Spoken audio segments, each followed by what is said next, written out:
నిమిషాలు లేట్ అయింది. మొదటి సమూయేలు గ్రంథము 10వ అధ్యాయము మొదటి వచనము అలాగే 6వ వచనము కూడా చదువుదాము. అప్పుడు సమూయేలు తైలపు బుడ్డి పట్టుకొని సౌలు తల మీద తైలము పోసి అతను ముద్దు పెట్టుకుని, యెహోవా నిన్ను అభిషేకించి తన స్వాస్థ్యము మీద ఇలాగు సెలవిచ్చెను, యెహోవా ఆత్మ నీ మీదకి బలముగా దిగివచ్చును, నీవు వారితో కలిసి ప్రకటన చేయుచుండగా నీకు క్రొత్త మనస్సు వచ్చును. దేవుడు నీకు తోడుగా ఉండును గనుక ఈ సూచన నీకు సంభవించిన తరువాత నీకు మంచిదని తోచిన దానిని చేయము. సౌలు గురించి నేను ఈ లాస్ట్ 10 days కూడా నేను ఈ సమూయేలు గ్రంథాన్ని చదువుతున్నాను. ఇందులో చాలా విషయాలను గడిచిన దినాల్లో మనము ధ్యానం చేసుకున్నాము. ప్రియులారా, మరి సౌలు మొట్టమొదటిగా ఇశ్రాయేలు అందరి మీద కూడా రాజుగా సమూయేలు చేత అభిషేకించబడినట్లుగా మనం చూస్తున్నాము. యెహోవా నిన్ను అభిషేకించి తన స్వాస్థ్యం మీద అధిపతిగా నియమించి ఉన్నాడు. అలాగే 6వ వచనములు ఇలాగ ఉంది, యెహోవా ఆత్మ నీ మీదకి బలముగా దిగివచ్చును, నీవు వారితో కలిసి ప్రకటన చేయుచుండగా నీకు క్రొత్త మనస్సు వస్తుంది. క్రైస్తవ జీవితంలో దేవుని యొక్క ఆత్మాభిషేకము అనేది మన జీవితాలకు ఎంతో అవసరము.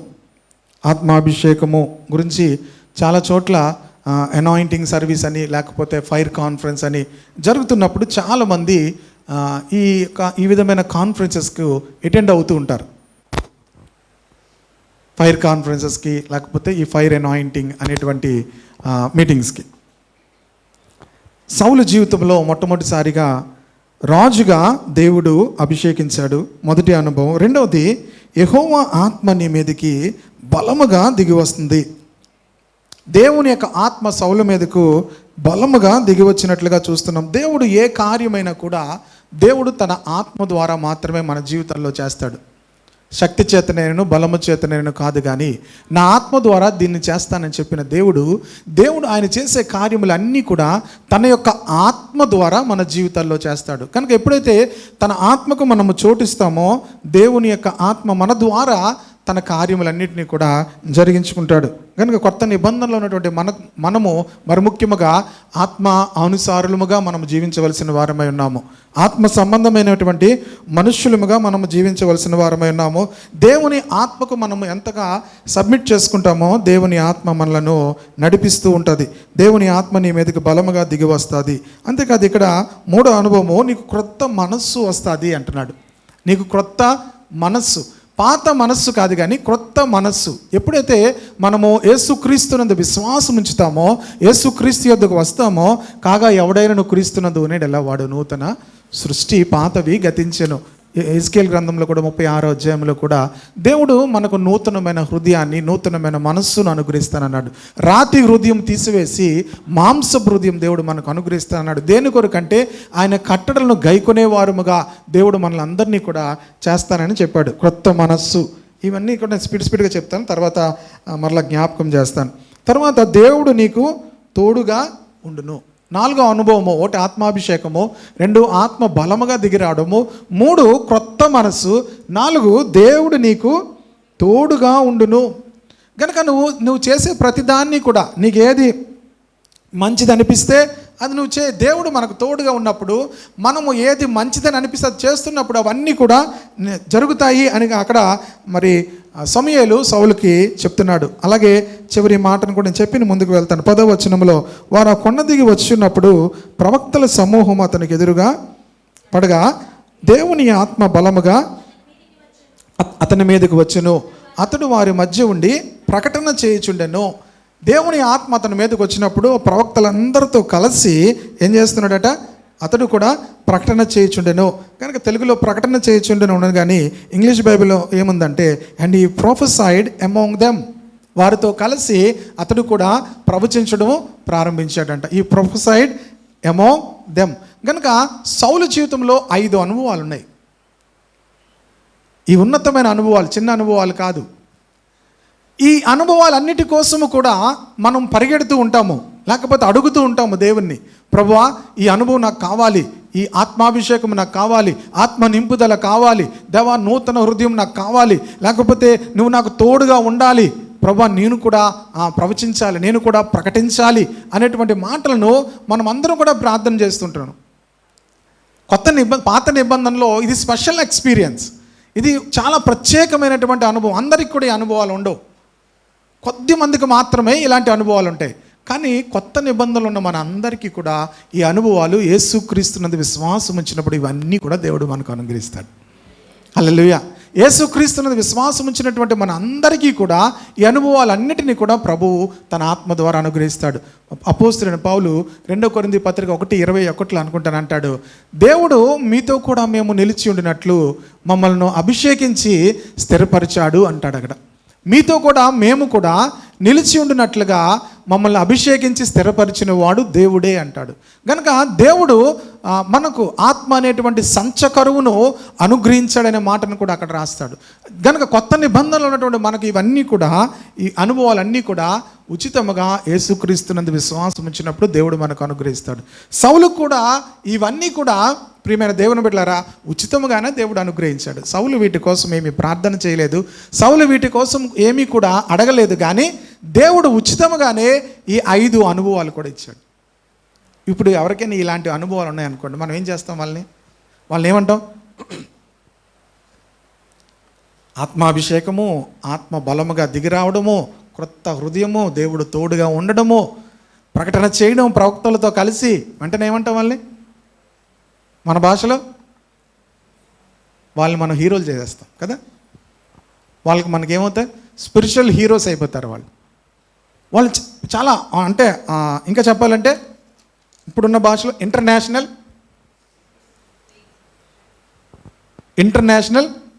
అంతర్జాతీయ ప్రసంగికులు, ఈ 5 ఉంటాయి.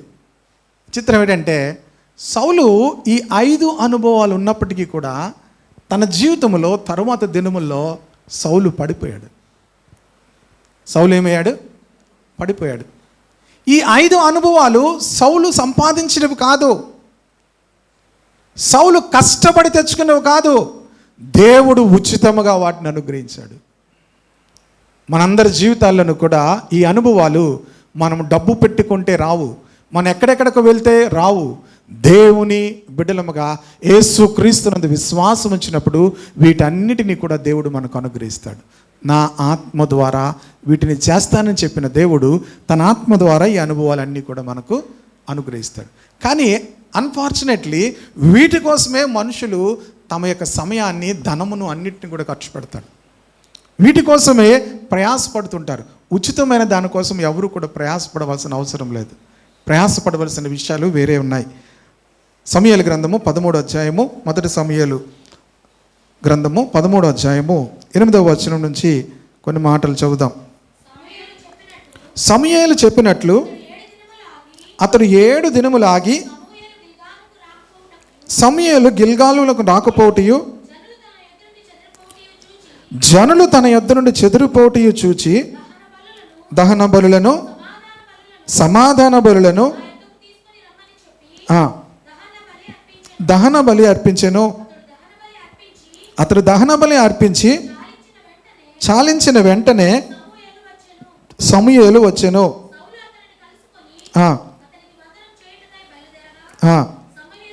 సమూయేలు అతనితో నువ్వు చేసిన పని ఏమని అడిగాను.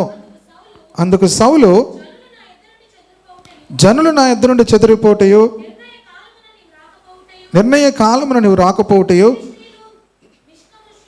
మిక్మషులో కూడి ఉండటయో నేను చూచి ఇంకనూ యెహోవాను శాంతిపరచక మునిపే ఫిలిస్తీయులు గిల్గాలునకు వచ్చి నా మీద పడుదురనుకొని నా అంతట నేనే.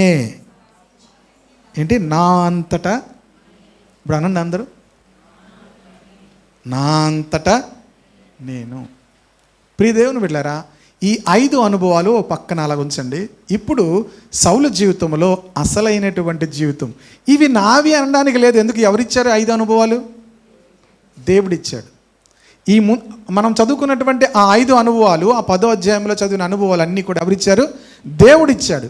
ఇక్కడ ఇక్కడ 13వ అధ్యాయంకి వచ్చేసరికి సౌలు అంటున్నాడు, నా అంతటా నేను ఈ మాటలు చదివినప్పుడల్లా కూడా నాకు చాలా భయం వేస్తుంది. దేవుని వాక్యము మన హృదయాల్లోనికి భయము పుట్టించాలి. నీవిచ్చిన వాక్యము మనుషులలో నిన్ను గూర్చిన భయమును పుట్టిస్తుంది అని 119వ కీర్తనలో చదువుతాం. దేవుని వాక్యము మనుషులలో దేవుని గూర్చిన భయమును పుట్టిస్తుంది. ఎందుకు మనము దేవుని వాక్యం వినాలి అంటే, మనము దేవుని వాక్యం విని నేను బాగా చెప్పానా లేదా అని కాదు, లేకపోతే నాకు అది నా కోసం చెప్పారా లేకపోతే నీ కోసం చెప్పారా, నాకు మంచిగా చెప్పారని కాదు. దేవుని భయము మన హృదయంలోనికి దేవుని వాక్యం పుట్టిస్తుంది.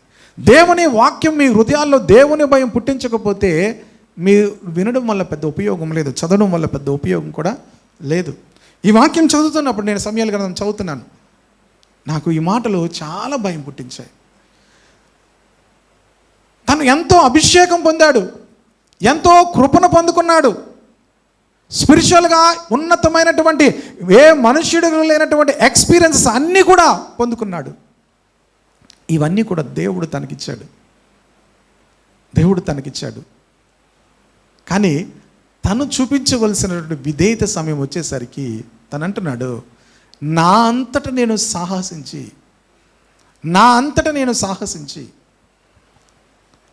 నేను ఆ మాట అలా పెట్టుకున్నాను.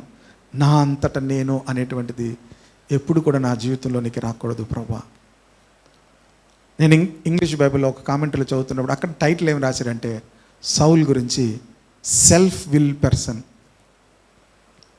తన సొంత చిత్తాన్ని నెరవేర్చుకునేటువంటి వ్యక్తి, తన సొంత ఉద్దేశమును నెరవేర్చుకునే వ్యక్తి. తన సొంత ఉద్దేశం నెరవేర్చడం కోసము ఎవరినైనా చంపేస్తాడు. తన సొంత ఇష్టాన్ని నెరవేర్చడం కోసము ఎవరినైనా చంపేస్తాడు. అల్లుడినైనా చంపేస్తాడు. అల్లుడెవరు? సౌలుకి అల్లుడెవరు?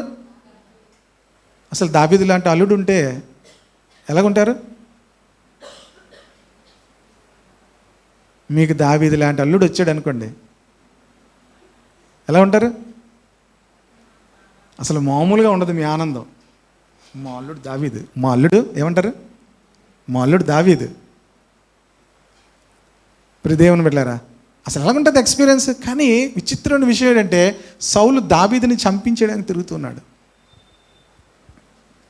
అంత అనాయింటెడ్ పర్సన్, అన్ని గిఫ్ట్స్ తనకున్నాయి, అన్ని అనుభవాలు దేవుడు తనకు అనుగ్రహించాడు. కానీ తన సొంత విషయాలకు వచ్చేసరికి, తను దేవునికి విధేయత చూపించే విషయంలోకి వచ్చేసరికి, దేవుని మాటకు విధేయత చూపించే విషయంలోకి వచ్చేసరికి తను అవిధేయుడిగా కనిపిస్తున్నాడు. ఈ 5 విషయాలను బట్టి మనకు పరలోకంలో ఏ విధమైన బహుమతి రాదు. మనకున్న ఆత్మాభిషేకము, మనకున్నటువంటి ఈ అనుభవాలు, ఆత్మ నింపుదల, ఆత్మ వరములు, దేవుడు మనకు తోడుగా ఉండడం ద్వారా జరిగిన కార్యములు, దేవుని బిడ్డలారా, వీటన్నిటిని బట్టి కూడా దేవుని యొద్ద మనం మెప్పు పొందము. దేవుని మాటకు, దేవుని వాక్యమునకు విధేయత మనము చూపించగలిగినప్పుడు. సౌలు ఆ సమయంకి వచ్చేసరికి అంత ఆధ్యాత్మిక అనుభవాలు పొందుకున్నప్పటికీ కూడా సమూయేలు చెప్పాడు, 7 దినాల తర్వాత నేను వస్తాను. కొంచెం ఆలస్యమైంది సమూయేలు రావడం కొంచెం ఆలస్యమైంది. సౌలు నా అంతటా నేను ఏం చేస్తున్నాడు? లేవీలు మాత్రమే అర్పించవలసినటువంటి ఆ బలులు, లేవీలు మాత్రమే అర్పించవలసినటువంటి ఆ దహన బలులను నా దగ్గరికి తీసుకొని రండి అన్నాడు.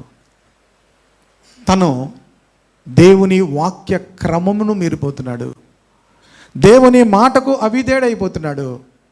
అంతేకాదు, దేవుని సేవకుడు తనకు చెప్పిన మాటకు కూడా ఏమయ్యాడు? అవిధేయుడైపోయాడు. ప్రియ దేవుని బిడ్డలారా, మనం కలిగి ఉన్న ఆశీర్వాదాలు, మనం కలిగి ఉన్నటువంటి ఎక్స్పీరియన్సెస్ ఏవి కూడా మన జీవితాల్లో దేవుని ఎదుట మనకు మెప్పును తీసుకొని రాలేవు. కానీ దేవుని మాట వినవలసిన సమయంలో, దేవునికి లోబడవలసినటువంటి సమయంలో మనం లోబడకపోతే దేవుడే కొన్నిసార్లు ఆలస్యం చేస్తాడు మన జీవితాల్లో. సమూయేలు సౌలు దగ్గరికి రావడం కొంత ఏమైందట? ఆలస్యము అయిందట. ఆలస్యం అవడాన్ని బట్టి సౌలు ఏం చేశాడు? దహన బలులను అర్పించడం ప్రారంభించాడు. దేవుని యొక్క క్రమమును మీరిపోయాడు. క్రైస్తవ జీవితంలో మనం ఎప్పుడూ కూడా దేవుని యొక్క క్రమమును మీరకూడదు. దేవుని యొక్క క్రమమును ఎన్నడూ కూడా మీరకూడదు. పరిస్థితులు ప్రతికూలంగా ఉన్నా, పరిస్థితులు ఎలాగున్నా, ఎవరు మన మీద ఏమంటున్నా కూడా ప్రియ దేవుని బిడ్డలారా, దేవుని వాక్య క్రమంలోనే మనం ఉండాలి. హల్లెలూయా. దేవుని వాక్య క్రమంలో మనం ఉన్నప్పుడు మాత్రమే దేవుడు నీ మీద అనుగ్రహించిన అభిషేకము, దేవుడు నీకు అనుగ్రహించిన వరములు, దేవుడు నీకు అనుగ్రహించిన జీవితము, దేవుడు నీకు తోడై ఉండుట ప్రజలకు నీవు దీవెనకరముగా మారడం ప్రారంభిస్తావు. లేకపోతే ప్రజలకు ఇబ్బందికరమైన వ్యక్తిగా సౌలు మారాడు. తర్వాత జనులను ఇబ్బంది పెట్టాడనే మాటను కూడా 14వ అధ్యాయంలో మనం చూస్తాం. దేవుని మాటకు మనం లోబడకపోతే ప్రజలకు, దేవునికి బిడలకు కూడా మనం ఇబ్బంది పెట్టే వ్యక్తులుగా మారిపోతాం. సౌలు తన జీవితంలో చేసినటువంటి ఈ పొరపాటును బట్టి సమూయేలు చెప్తున్నాడు 13వ వచనంలో, అందుకు సమూయేలు ఇట్లా, నేను నీ దేవుడైన యెహోవా నీకిచ్చిన ఆజ్ఞను గైకొనక నీవు అవివేకపు పని చేసితివి. నీ రాజ్యము ఇశ్రాయేలు మీద సదాకాలము స్థిరపరచుటకును యెహోవా తలచి ఉండెను. అయితే నీ రాజ్యము నిలవదు. యెహోవా తన చిత్తానుసారమైన మనస్సు గల ఒకని కనుగొని ఉన్నాడు. నీకు ఆజ్ఞాపించిన దాన్ని నీవు గైకొనకపోతేవి గనక యెహోవా తన జనుల మీద అతనిని అధిపతినిగా నియమించును. ఎందుకు సౌలును దేవుడు తొలగించాడు? ఎందుకు దేవుడు సౌలును తొలగించాడు అంటే, అనుభవాలన్నీ ఉన్నాయి, ఆత్మీయ ప్రత్యక్షతలు ఉన్నాయి. కొంతమంది చెప్తారు, ఇలా కళ్ళు మూసుకుంటే ఏం కనబడుతుంది? దర్శనం. ఇలా కళ్ళు మూసుకుంటే దేవదూతులు. ఇలా ప్రార్థన చేస్తే అలా దేవుడు మాట్లాడతాడు. ప్రియ దేవుని బిడ్డలారా, నువ్వు దేవునికి లోబడి ఉంటున్నావా? దేవుని వాక్యానికి లోబడి ఉంటున్నావా? దేవుని యొక్క క్రమములో మనం ఉంటున్నామా లేదా? దేవుని యొక్క క్రమములో మనం లేకపోతే దేవుడు తన చిత్తానుసారమైన మనస్సు గల వారిని దేవుడు ఎన్నుకుంటాడు. హల్లెలూయా. దేవుడు నీకు ఇచ్చినటువంటి ఆ వరములు, ప్రత్యక్షతలు అన్నీ కూడా దేని కొరకంటే ఆయన చిత్తానుసారముగా నీవు నేను జీవించడానికి. హల్లెలూయా. దేవుని యొక్క చిత్తానుసారంగా జీవించడానికి సౌలు అవిధేయుడై తను ఆ కృపను కోల్పోయాడు. అయినప్పటికీ కూడా 15వ అధ్యాయంకి వచ్చేసరికి మరలా దేవుడు సమూయేలు ద్వారా మాట్లాడుతున్నాడు. ఒకానొక దినమున సమూయేలు సౌలును పిలిచి, యెహోవా ఇశ్రాయేలీయులకు తన జనుల మీద నిన్ను రాజుగా అభిషేకించుటకై నన్ను పంపెను. యెహోవా మాట వినుము. సైన్యములకు అధిపతికి యెహోవా సెలవిచ్చినదేమనగా, అమలేకీయులు ఇశ్రాయేలీయులకు చేసినది నాకు జ్ఞాపకమే. వారు ఐగుప్తులో నుండి రాగానే అమలేకీయులు వారికి విరోధులై మార్గమందు వారి మీదకి వచ్చిరి కదా. కాబట్టి నీవు పోయి కనికరింపక అమలేకీయులను హతము చేయము. ఇంకా దేవుడు చెప్పాడు కానీ దావీదుని ఇంకా ఏం చేయలేదు? అభిషేకించలేదు. దేవుడు చెప్పాడు కానీ దావీదుని ఇంకా ఏం చేయలేదు? అభిషేకించలేదు. ప్రియ దేవుని బిడ్డలారా, మరలా దేవుడు తన కృపను బట్టి సమూయేలు ద్వారా సౌలుతో ఏం చేస్తున్నాడు? మాట్లాడుతున్నాడు. ఒకసారి చూడండి, మనం పిల్లల్ని తిడతాం, వీడికి అన్నం పెట్టద్దు, వీడికి మధ్యాహ్నం నుంచి ఏం పెట్టద్దు, తిండి పెట్టద్దు, వీడికి అప్పుడు మాడుతుంది, అప్పుడు తెలుస్తుంది అంటాం. అని వాళ్ళు కాలేజీకి వెళ్ళిపోయిన తర్వాత అయ్యో పాపం వెళ్ళిపోయాడని చెప్పి రోజు మామూలు కాయగూరలు వండితే ఆ రోజు మరలా చికెన్ తీసుకొచ్చి వండి మరలా పంపిస్తాం. ఎంతసేపు ఉంది మీ కోపం? తిట్టిన రోజే మరలా స్పెషల్గా వండి పంపిస్తాం మన పిల్లలకి. తిట్టేసి ఏం చేస్తాం? ఆ రోజు అయ్యో తిట్టేసాని, ఎలాగున్నాడో, తిన్నాడో లేదో అని చెప్పి మరలా ఏం చేస్తాం? స్పెషల్గా పంపిస్తాం. దేవుడు కూడా నిన్ను తొలగించేశాను, ఇంకొక వ్యక్తిని కనుగొన్నాను అన్నీ చెప్పాడు. కానీ మరలా సమూయేలును పంపించి మరలా మాట్లాడుతున్నాడు. దేవుడు అంటున్నాడు ఇక్కడ, యెహోవా ఇశ్రాయేలులకు తన జనుల మీద నిన్ను రాజుగా అభిషేకించుటకై నన్ను పంపెను. యెహోవా మాట వినుము అని చెప్పి అమలేకీయుల దగ్గరికి వెళ్ళి వాళ్ళు నువ్వేం చేయాలి? హతము చేయాలి. నీవు నేను ఎందుకొరకు పిలువబడ్డామంటే దేవుడు తన యొక్క ఉద్దేశాలను మన ద్వారా నెరవేర్చుకుంటాడు. హల్లెలూయా. ఇది చాలామందికి తెలియదు. దేవుడు తన ఉద్దేశాలను ఎవరి ద్వారా నెరవేర్చుకుంటాడు? మన ద్వారా నెరవేర్చుకుంటాడు. We are existed for this very reason. దీనికోసమే మనం బ్రతుకున్నాం. దీనికోసమే మనం ఏమయ్యాం, జీవిస్తున్నాం. నేను 2 విషయాలు చెప్తాను. ఒకసారి ఒక తమ్ముడు అంటే నాకు తమ్ముడే అవుతాడు, ఫోన్ చేశాడు. ఫోన్ చేసి, అన్యా నువ్వు చనిపోయినట్టు కల వచ్చిందన్యా అన్నాడు. ఏమొచ్చింది?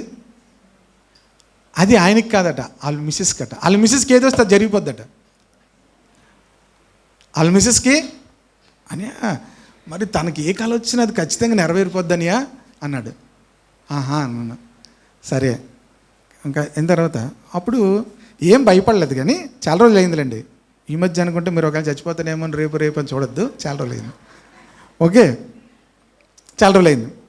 అప్పుడు ఒకసారి మామూలుగా ఆలోచించాను, నేను చచ్చిపోతే ఏమవుద్ది అని అలా ఆలోచించాను. వీళ్ళిద్దరిని పిలిచాను, ఎవరిని, లిడియాని బెన్నీని పిలిచి, అరే నేను చనిపోతే ఏంట్రా మీ పరిస్థితి అన్నాను. నేను చనిపోతే దేవుని యొక్క పనిలో ఎలా కొనసాగాలి, ఇవన్నీ వాళ్ళకి నేను చెప్పాను. లిడియా అన్నది, ఆర్ యూ జోకింగ్ అని. జోకింగ్గా సీరియస్ అన్నాను. నేను ఒకవేళ చనిపోయాను అనుకో, మీరు ఎప్పుడైనా అలాగ అనుకున్నారా? నోర్మి అలాంటి మాటలు మాట్లాడుకు, ఏమంటాం మనం అలాగ అనగానే, నోర్మి అంటాం. అనుకోండి ఎప్పుడైనా ఒకసారి అలాగా. నేను అన్ని కూడా అడిగాను, ఏ అబ్బాయి అంటే, నేను ఆలోచించలేదు అనుకున్నావా అన్నాడు. ఏంటి, ఏం ఆలోచించుంటున్నాడు? నేను ఆలోచించలేదు అనుకున్నావా అన్నాడు. ఏం ఆలోచించారు అంటే, మరి ఒకవేళ నేను ఎప్పుడు చనిపోయాను అనుకో నువ్వు ఏంట్రా చేస్తావు అని అడిగాను. దేవుని పని చేయాలి అని చెప్పాను. మీరు ఎప్పుడైనా ఒక్కసారి అలాగ అనుకోండి ఎప్పుడైనా, అప్పుడు మీకు చాలా విషయాలు అర్థమవుతాయి. తెలుసా మీకు, మనం ఎప్పుడు దాని గురించి ఆలోచించకే చాలా ప్రాబ్లమ్స్ అవుతుంటాయి, చాలా గొడవలు అయిపోతుంటారు. చచ్చిపోయి కుటుంబం చచ్చిపోతారు, బోల్డ్ గొడవలు అయిపోతుంటాయి. అన్నదమ్ములకి, అక్కచెల్లెలకి బోల్డ్ గొడవలు అయిపోతాయి. ముందే మనం చచ్చిపోతే ఏమవుద్దో అన్నీ చేసి అలా, అర్థమవుతుందా? చచ్చిపోతే ఇది నీకురా బాబు, అది నాకురా బాబు, ఇది వీళ్ళకిరా బాబు, ఇది చెల్లికిరా బాబు, ఇది అమ్మకిరా బాబు అని ఎన్ని చెప్పుకోవాలా. ఇటు గుటుక్కుమని చచ్చిపోతారు చేయకుండా, వీళ్ళు ఇంక మొదలెడతారు. అర్థమవుతుందా? అనుకోండి ఈవేళైనా కనీసం. అర్థమైందా? అనుకోడంటే మరి ఏమన్నాడు తెలియదు ఆనకు. అనుకుంటే తర్వాత నెక్స్ట్ ఏం జరుగుతుందో దానికి ప్లాన్ చేయాలా. అర్థమవుతుందా? నేనుండగా నీకేంటి కాదు, నువ్వు లేకపోతే ఏంటి, హలో నువ్వు లేకపోతే ఏంటి అని చెప్పాలి మన పిల్లలకి. అది నేను చెప్పాను అడిగి, బాబు నేను లేకపోతే ఏంట్రా అని. సందర్భం వచ్చింది కనుక చెప్తున్నా. రెండోది, 2 విషయాలు చెప్తున్నాను కదా. నేను తర్వాత ప్రార్థన చేసుకున్నాను, ప్రభా నీ సన్నిధికి వచ్చేస్తే ఐఎమ్ హ్యాపీ, దేవునికి స్తోత్రం. కదా నీ పని చేయాలంటే ఉంచు ప్రభా అనుకున్నాను, మొదటిది. రెండోది, మొన్న నా ఫ్రెండ్ ఒక ఆయన పాస్టర్ గారు హార్ట్ చెక్ చేసుకోవడానికి డాక్టర్ దగ్గరికి వెళ్తుంటే, తమ్ముడు వస్తావా అని అడిగారు. నేను వస్తానులే అన్న, ఈ 45 దాటిపోయిన తర్వాత ఒకసారి చూసుకుంటే మంచిదే కదా, నేను వస్తానులే అన్నాను. కానీ ఎందుకే డబ్బులు, నాకు డాక్టర్లు డబ్బులు ఇవ్వడం అంటే గొప్ప బాధ అనిపిస్తుంది అనుకోండి. ఎందుకంటే ఆ రిపోర్ట్లన్నీ నార్మల్ వస్తే మనం డబ్బులు ఇచ్చేయాలా. పోనీ నార్మల్ వచ్చాక కూడా వాళ్ళు ఏం చేయరు, డిస్కౌంట్ ఎవరు. కనుక నేను వద్దులేను, నేను రానని అనిసాను. లేదు రా అన్నాడు, తెలిసిన డాక్టర్ అని. మొత్తం మీద ఒక హార్ట్ స్పెషలిస్ట్ దగ్గరికి వెళ్ళాం, కార్డియో దగ్గరికి వెళ్ళాం. అన్నీ చేశారు, చెకప్లు అన్నీ కూడా. దానికి ముందు బ్లడ్ టెస్టులు, తర్వాత ఈకో ఏవో ఉంటాయి. డాక్టర్ అన్నీ చూసి, మీరు 3 సంవత్సరాల దాకా మరి ఇంక మీరు చూడవసరం లేదు సార్ అన్నాడు. ఏమన్నాడు? 3 సంవత్సరాల దాకా మీ హార్ట్ చూడవసరం లేదు అన్నాడు. అనగానే నేను ముందు అనుకున్నాను తెలుసా, 3 సంవత్సరాలు ప్రభు కోసం నేను బతకచ్చు అనుకున్నాను. మొట్టమొదటిగా అనుకున్నది, 3 సంవత్సరాలు దేవుని కోసం నేను పని చేయొచ్చు. ప్రియదేవుని బిడ్డలారా, మనం భూమి మీద ఉన్నది దేవుని కోసం పని చేయడం కోసం. హల్లెలూయా. దేవుని ఉద్దేశాలు నెరవేర్చడం. నేను మొదటగా అదే అనుకున్నాను, ప్రభా 3 years అంటే తర్వాత నువ్వు బతుకుతామా తర్వాత విషయం కాదు. డాక్టర్ 3 సంవత్సరాలుగానే 3 సంవత్సరాల దాకా మనకి ఏం అవదానా కాదు. అలా అనగానే మొట్టమొదటి నాకు వచ్చిన థాట్ అది. ప్రియ దేవుని బిడ్డలారా, నేను 3 సంవత్సరాలు కూడా నేను దేవుని కొరకు బ్రతకచ్చు. ఈరోజు దేవుడు నీకు ఇచ్చినటువంటి ఈ ఆయుష్, ఆరోగ్యము, సౌలుకు మరలా దేవుడు పిలుస్తున్నాడు. నువ్వు రాజుగా దేవుడు నేను చేసినది నీ తర్వాత నీ పిల్లలు, నీ పిల్లల తర్వాత నీ మనవలు, నీ మనవల తర్వాత your grand grand great great great great great children కోసం నువ్వు ఆలోచించడం కోసం కాదు. అమలేకీలను నువ్వు వెళ్ళి హతము చేయాలి. అమలేకీలను వెళ్ళి ఏం చేయాలి? హతము చేయాలి.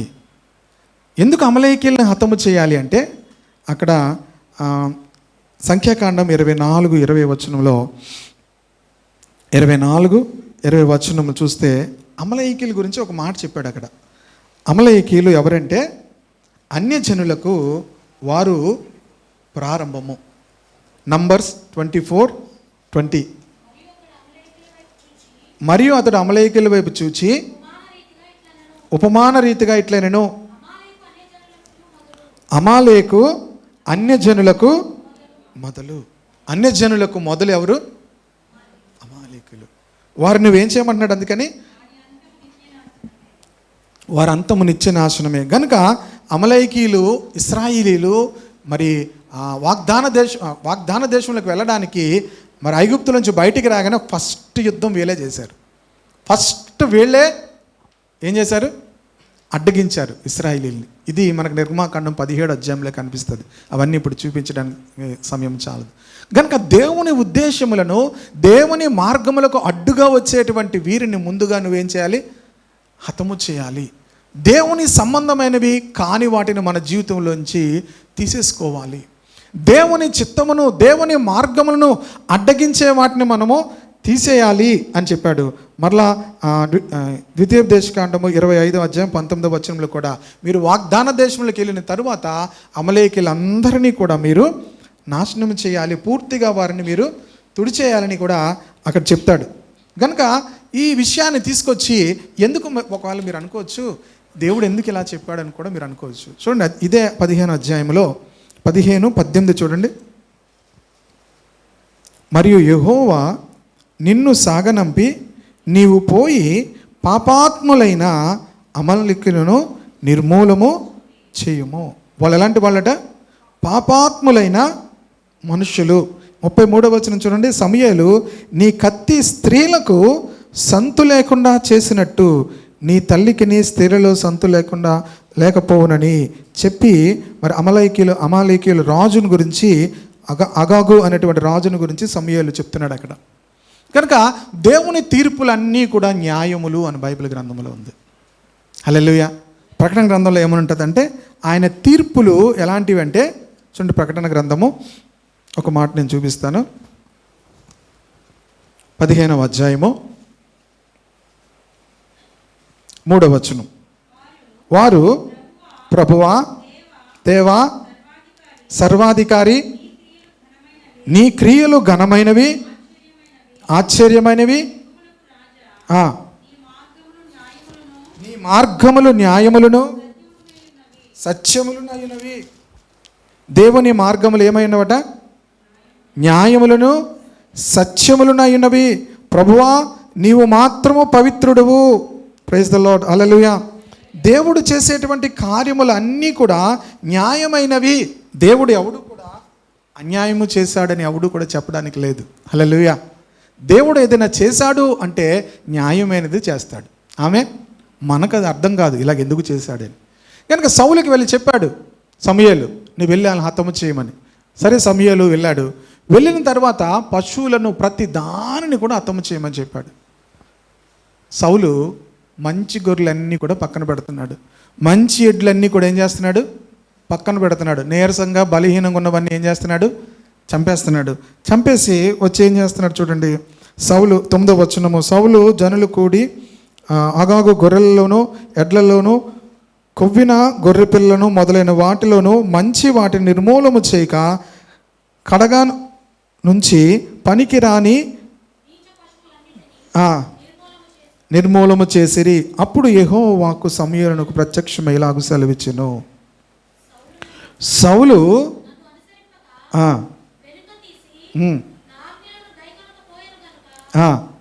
అతనిని రాజుగా నిర్ణయించినందుకు నేను పశ్చాత్తాపడుచున్నాను.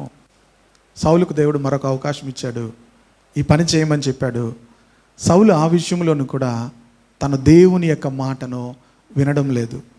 ఆ 5 అనుభవాలు గుర్తించుకోండి, మళ్ళీ చెప్తాను. ఈ పక్కకు రండి.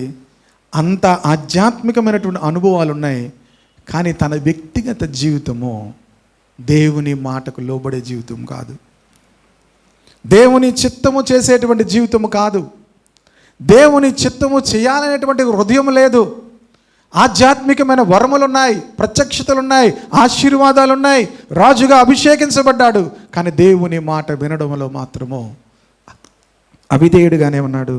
చూడండి 22వ వచనంలో అంటున్నాడు, అందుకు సమూయేలు తాను సెలవిచ్చిన ఆజ్ఞను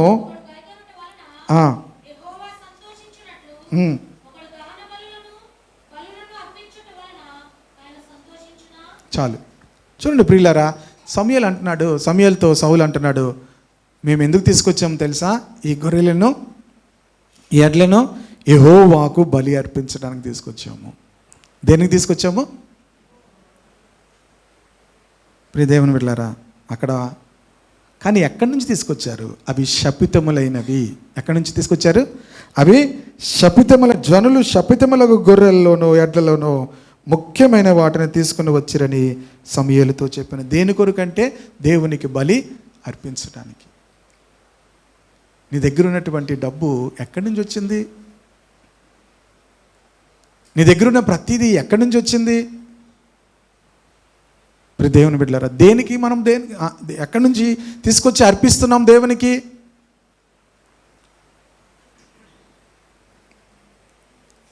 పాస్టర్ గారు కదా, మాకు ఫోన్లు వస్తుంటాయి. ఇప్పుడు ఎందుకు వస్తాయి ఇప్పుడు ఫోన్లు? ఇప్పుడు ఏ సీజన్? మాకు ఫోన్లు వస్తుంటాయి. అది రికార్డ్ అవుతుంది కనుక నేను మాట చెప్పట్లేదు. పలానా చోట వాళ్ళు ఇస్తారు, మీరు వెళ్ళండి. ఎవరు ఇస్తారు? ఎవరి దగ్గర తీసుకోవాలి? ఎందుకు మనం తీసుకోవాలి? మరలా నా దగ్గర ఆ మాట మాట్లాడొద్దని చెప్పాను ఒక ఆయనకి. ప్రియ దేవుని బిడ్డలారా, ఏం మనం దేవునికి ఇచ్చేద్దామండి, దేవునికి ఇచ్చేద్దాం.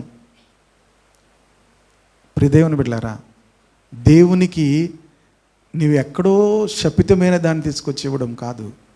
దేవుడు అక్కడ అంటున్నాడు, బలులు అర్పించుట కంటే ఆజ్ఞను గైకొనుట వలన యెహోవా సంతోషించును.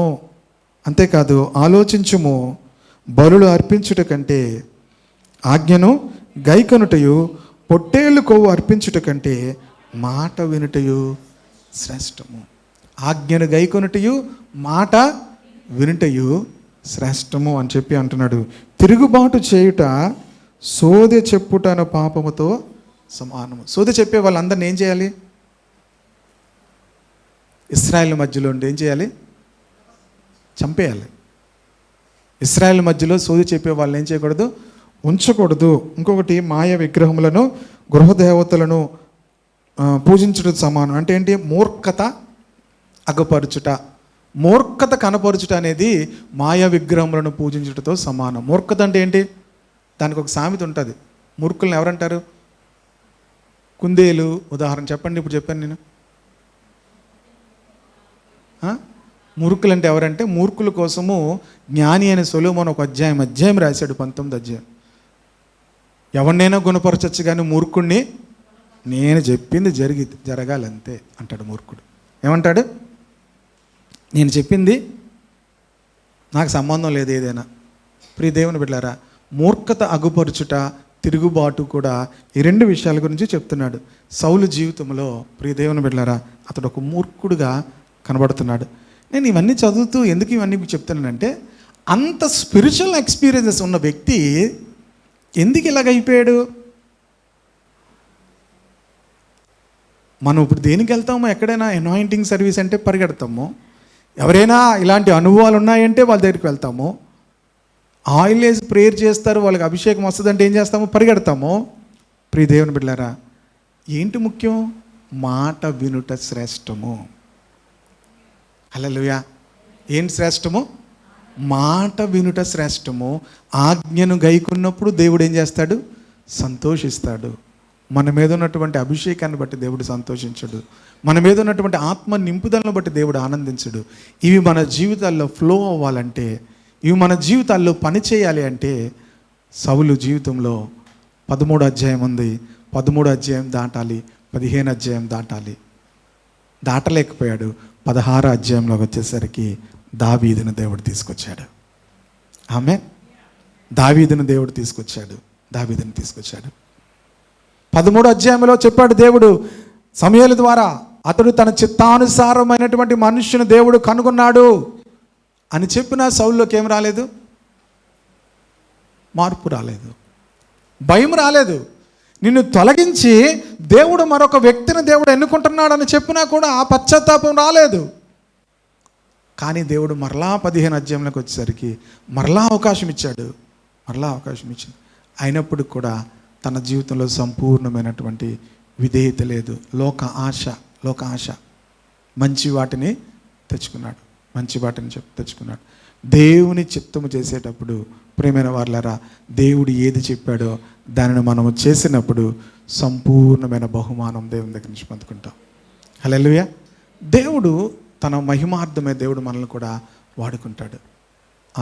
అక్కడ కూడా ఎప్పుడైతే తప్పిపోయాడో 16 అధ్యాయంలోకి వచ్చేసరికి సమూయేలు ఏడుస్తుంటే అప్పుడు సమూయేలుతో దేవుడు మాట్లాడు, నువ్వు ఎంతకాలం ఏడుస్తావు? యెష్షయి ఇంటికి వెళ్ళు.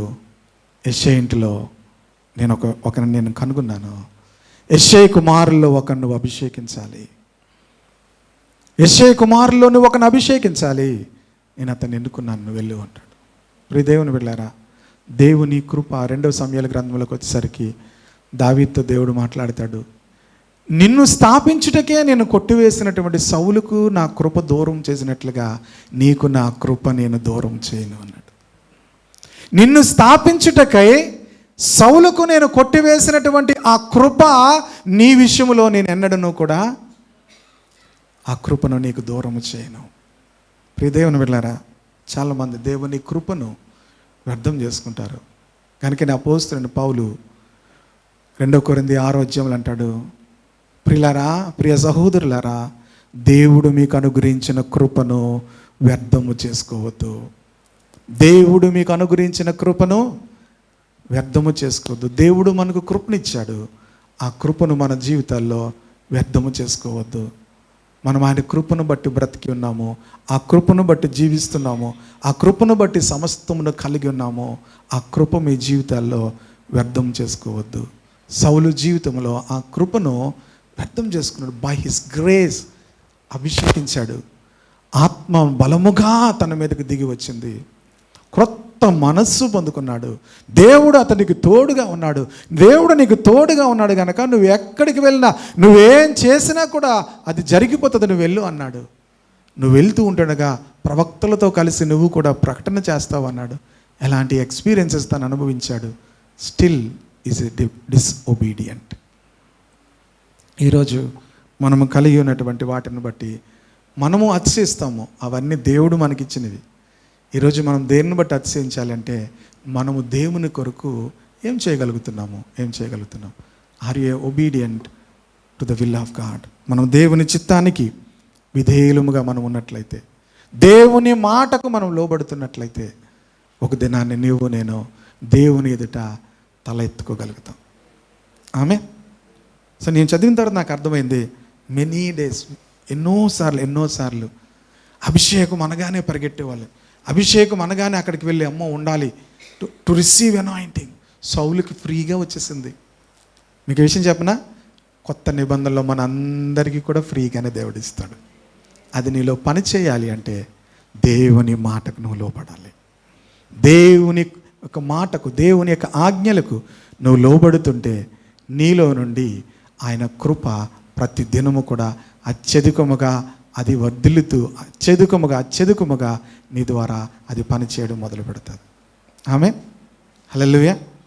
నీ కృప నాలో వ్యర్థము కాలేదు, నీ కృపా వాక్యమే చేదైన వేరు ఏదైనా నాలో మొలవనివ్వలేదులే.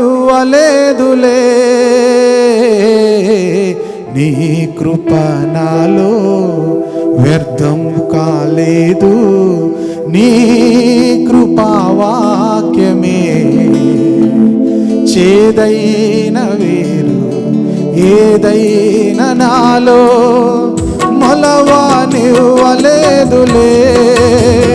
నీ కృప నాలో అత్యున్నతమై నీతో నన్ను అంటుకట్టినే. నీ కృప నాలో అత్యున్నతమై నీతో నన్ను అంటుకట్టినే. నా గీతారాధనలో యేసయ్యా నీ కృప ఆధారమే.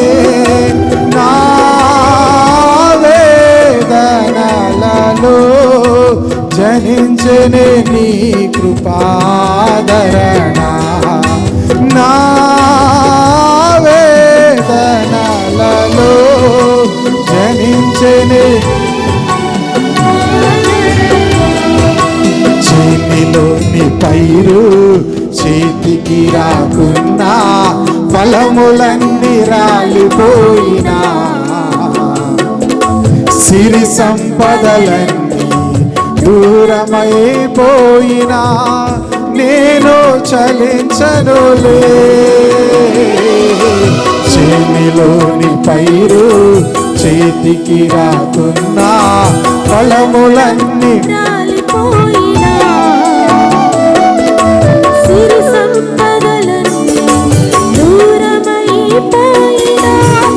నేను చలించనులే.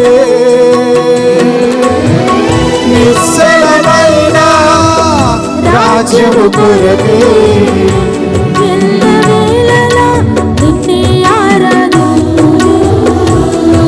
నిశ్చలమైన రాజ్యము కొరకే ఎల్ల వేళలా నిన్నే ఆరాధింతును. నా గీతారాధనలో యేసయ్యా నా వేదనలలో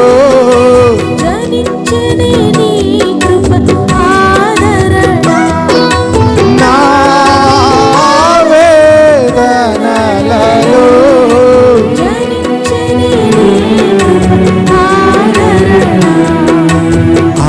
ఆత్మాభిషేకం నీ ప్రేమ నాలో నిండుగా కృమ్మరించినే. ఆత్మవరములెన్నో మెండుగా నాలో ఫలింపచేసినే. ఆత్మాభిషేకం నీ ప్రేమ నాలో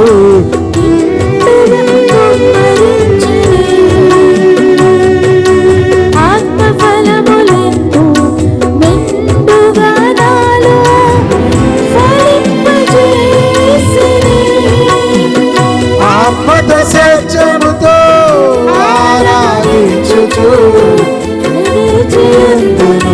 నీరాకడకై ఆత్మతో సత్యముతో ఆరాధించుచు